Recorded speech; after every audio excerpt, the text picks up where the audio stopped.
Hello, welcome to Strength and Nutrition in Tennis.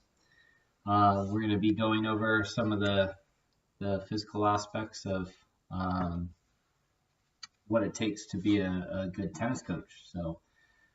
Tennis is a sport where competitive players basically mix um, aerobic skills, speed, agility, power, and you're doing periods of 4 to 10 seconds of training realistically, and you're going to have 10 to 20 seconds rest.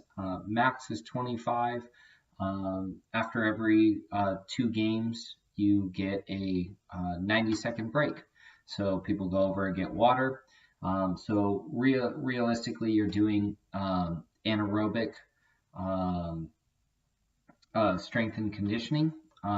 Nutrition is so important for tennis players, to sustain their body.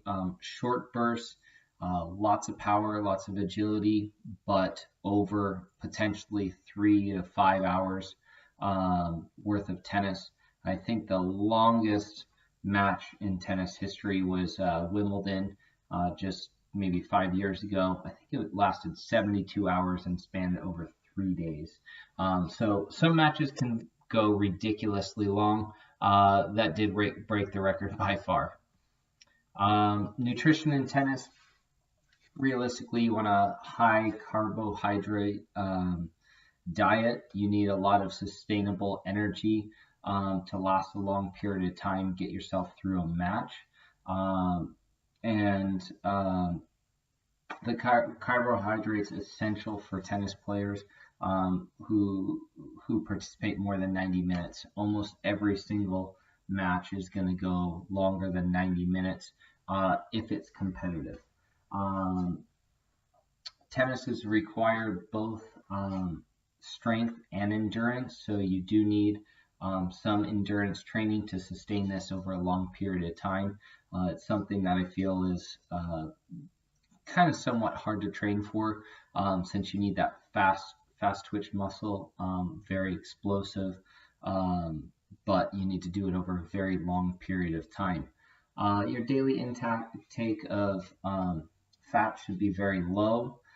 Protein is kind of up and down. I personally feel like it, from what I've seen over time, is just really depends on the body or the body type. I do know people who crave a lot of meat. I know other people who just don't crave that much protein when they play.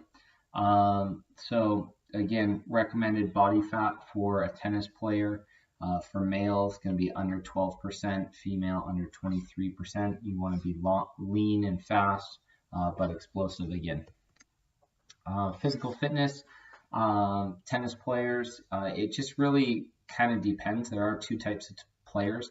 You have people who are very explosive, love to attack. Points are typically, if you go on the men's side of the tour, 80% of the points actually finish within the first 4 shots. So the serve, the return of serve, and then the next 2 shots following after that.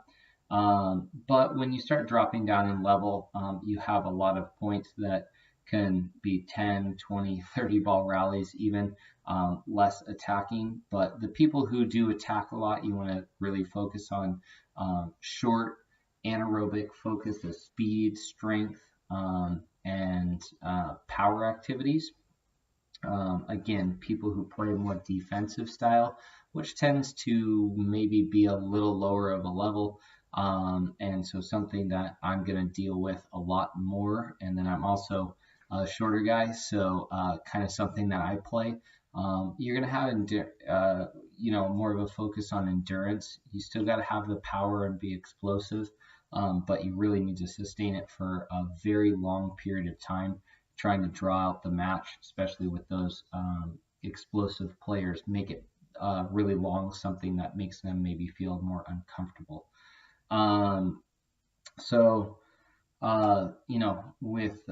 With everything being said, I mean, when you're training everybody, you're kind of training more intermediate anaerobic performance for a long duration. So training exercises should have a work to rest ratio of 1 to 3 and 1 to 5. Just basically simulating match conditions. Exercises that are going to be focused on speed, agility, power, and a lot of things that are recommended. You're looking at a lot of side shuffling, vertical jumps, plyometrics, push-ups, sit and reach. Flexibility is huge in tennis. Fatigue can hit any sport, but fatigue can affect hitters' accuracy as much as 81%. Really important to not be tired in tennis. Tennis is requiring you're moving left, right, forward, back, trying to time a ball that has multiple spins, and then also the mental aspect. It's a very strategic game. If this, then do that. And fatigue can really manifest mainly in dehydration, hypoglycemia, and hyperthermia. So basically lack of your salts and minerals and electrolytes, the hypoglycemia, lack of sugar for some people, and hyperthermia, just overheating of the body, which is huge. So dehydration and hypothermia kind of go hand in hand. Really making sure that you're not going to be cramping, your body's overheating. Can't say it's a study, but Martina Navratilova, one of the women who basically really was focused on nutrition and fitness early before it was popular. She apparently did a study of when body temperature, and anytime her body temperature rose above 110 degrees, which is hot, she basically couldn't win a point.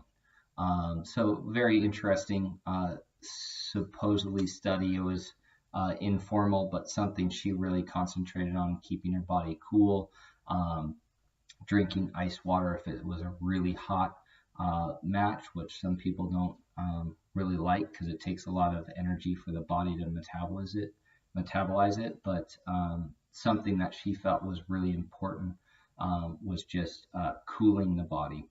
Hyperglycemia, players should really make sure their sugar levels are balanced properly for sustainable energy. Application as a tennis coach. Through doing this research, I've basically learned a lot of valuable information related to athletes' nutrition, fitness, and fatigue. Nutrition is something that can go so in depth and somewhat intimidating. So I did enjoy learning a lot about this and doing some research on it.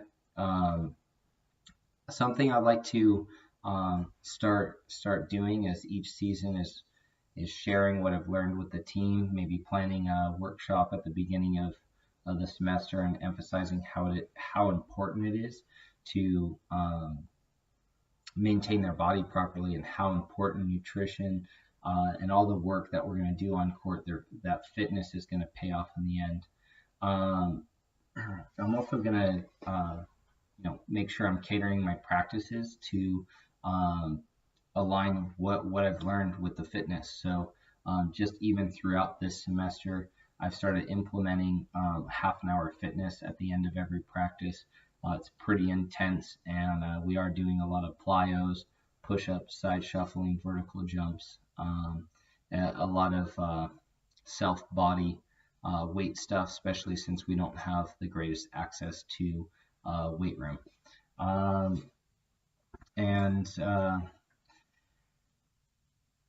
Just depending on one thing that was really shocking to me that through some of the research I've done is to really individualize some of the training depending on the person's game style. Kind of always done uh, the same fitness model for everybody. So hopefully it can start individualizing that type of training for people. Future research, I'd love to see a little more research on nutrition, exact amounts of protein. I'm sure it's out there. It's something that I haven't been able to find, but I know all of the top players who have millions and millions of dollars, they have nutritionists travel with them. Love to pick those guys' brains and really know exactly what these guys are putting in their body. With tennis requiring such a technical, psychological, and physical components, I just feel like there's limited research, but maybe it's too individualized to the best structure of how to train each of these parts to combine it into like one perfect end of the year to maximize their results. I think every coach might have their own little theory, and I kind of have my theory about what I'm doing at the beginning, middle, and end of season. But I'd love to see a little more research of how the professionals peak for the major tournaments, and to better understand fatigue and its impact. I think there's obviously multiple studies on wide variety of different sports, but the accuracy and with tennis and how precise you need to be, love to see a little more research, again, coming from the professional side, as a lot of college players are striving to reach those numbers. And basically, in conclusion, for college level tennis players, it's very important to focus on their nutrition, strength, and fatigue. I think the fatigue one might, and nutrition is probably the biggest one that they forget. They're young, bodies are a little more willing to forgive eating poorly, maybe going out, lack of sleep, not consuming what they're supposed to do on court. So trying to emphasize that as a college coach is really important. I think the more coaches and players know about how to best take care of their body, you're going to see optimal performance, and that's going to be a good thing all around for the player, especially, and the coach, but the player, especially at a junior college, to get them moving on. And according to Van, tennis players really trust their tennis coaches and on what they should be eating. And I've noticed this over the past. I've had a lot of players come to me and really want like an extremely detailed plan for them, and it's very difficult. The amount of knowledge that needs to be known. Again, the physical, the mental, the nutrition, the fatigue factors, and really tennis players, it's not really cookie cutter. So sometimes it can be really difficult, but hopefully with this class and some of the knowledge I've learned, I can really start individualizing some of those plans for the kids, or at least start getting them going in the right direction. All right, thank you.